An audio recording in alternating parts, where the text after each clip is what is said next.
It's really funny. People love it. It involves Mr. Michael Urie here not knowing about me, not picking up on sort of things that we learned about each other in the rehearsal process. It's not based on truth at all. It's not. So don't get the wrong idea when he doesn't know seriously anything about me. I listen. What's funny is, like, I don't know why you were the one that was picked to not know anything. I feel bad now about that, but It's okay. it's not reflecting reality in any way. I think it was good to have it be me because there's so much more. There's so much more that I could via the interweb. The interweb. Speaking of the interweb, We're how on it. exciting to be on a live chat. This is actually, I'd say, probably one of my first ever live chats with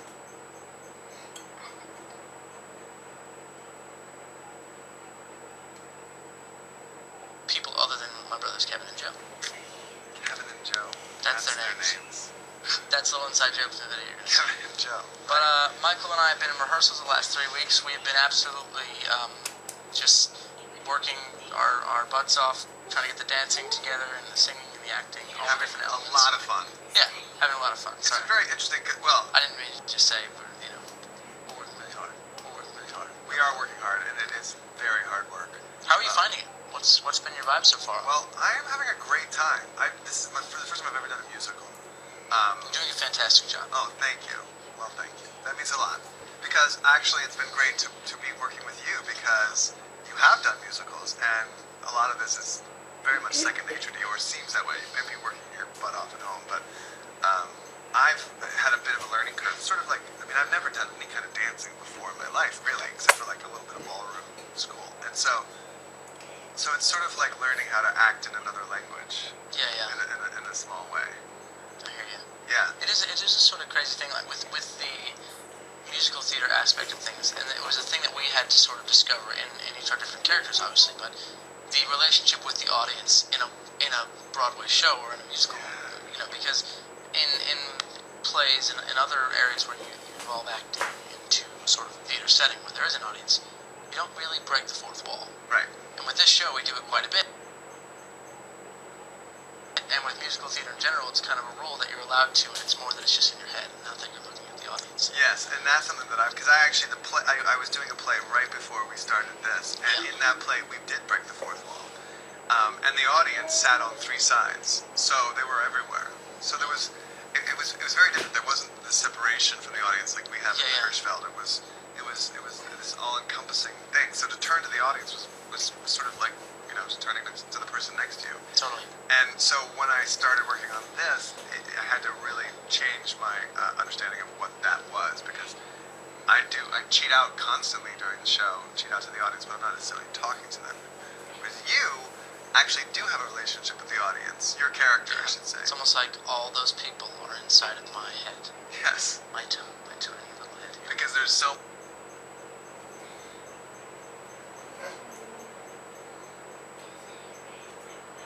much room in there. I don't mean that. Wow. Low blow right off the bat. That's fine. Okay. So I've never done this before. Actually, that's not true. I think one other time I did like a live chat. What was that? Oh, live chat. It was chat. but it wasn't this. It wasn't this fancy. It was. I've never done one this fancy either. I'm actually quite sort of like. It's lovely in here. It's kind of awesome. I mean, when I walked in and saw this, I was like, wow, this is amazing.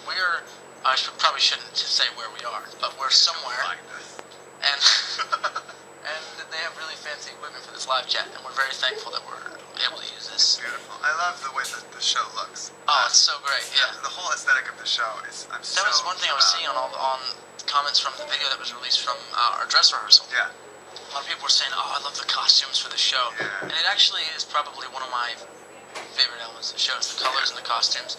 It is really vibrant, and it seems like they put a lot of thought into each character's specific sort of look and colors, what it means to their personality and all that. Yeah. It's great. And they've also, the producers have done a really cool thing. All the Finches, the guys who play Finch, have their own colors. Yeah, like our your own own bow tie. Scheme, which is very cool. Oh yeah, I guess the whole thing is dependent on. Yeah, because the backdrop to the my picture is like this green tile thing, where everyone else's was that. Who's sending in questions? Let's see. We got our little trusty iPad, Generation 1 here. And we got... They spent the money on everything else. Yeah, exactly. It's okay. Here's some questions. A lot of things in Spanish. So we have a lot of people down in South America watching right now. Hola, ¿cómo estás? They're saying te amo, te amo. They say my name. They say I love Nicky. you, Yeah. isn't it? Te amo. They say Nicky down there. They say Nicky, Nicky. Te amo, Nicky. See, sexy, sexy, sexy. That's a comment. That's about me, I guess. So there are some about me. There you go. There it is. Here, we just got a whole bunch of new questions. Send your Okay, questions here, in. We'd be happy to answer any of them. I'll ask the ones for you, and when we come across some for me. They want you to say hi, Brazil. Hello, Brazil. No, they want you to say hi, Brazil. Hi, Brazil. Thank you. They love you. Oh, we were trending. This just into my trusty earpiece. I'm not wearing an earpiece. But the person just told me, we're trending worldwide. Thank you. That's awesome. Oh, that's exciting. That means that's the hashtag, right? It's a hashtag. Yes. That means people are talking about this. I wonder how many people we have on the chat at this moment in time. Can we find that up? I think we can. They love your shirt. They think the sweater's a good color. Oh, thanks. Oh, here's a good question. Seen any more aliens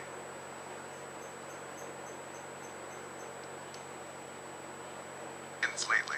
I have quite a thing about aliens. We haven't talked about this yet. No, I don't know about that. Yeah, I'm sort of obsessed with... Not obsessed. I'm curious as to whether or not there are aliens. And, I sort of strongly believe that there are because I saw the UFO. You did where? Out in LA. Sounds stupid, I know, but... They were on the ground? No, they were in the sky. At Warner Brothers. Yeah,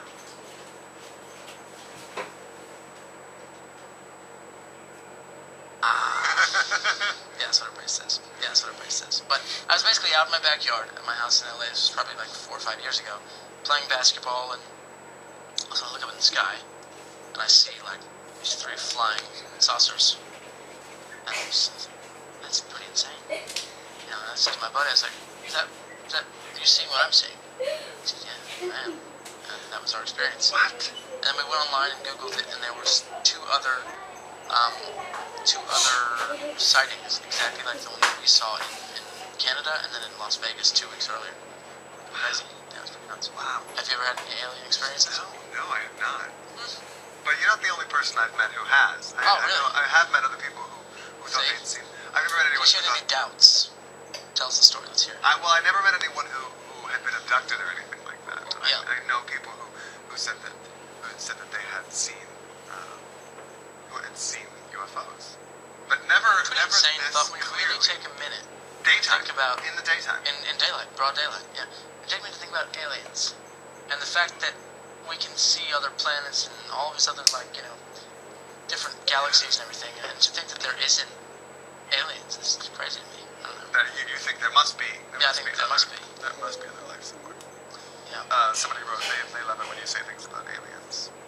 That's funny. Here's an interesting question. Oh, it just updated and I lost it. Oh no. It was something. Do you ever sit back and think, "Wow, I can't believe this is my life"? I mean, yeah, there are moments like this week I'd say are actually kind of like that. This morning I was with my family actually in Times Square watching the billboard kind of being unveiled in Times Square for. Of you? Yeah, they all came out. My family.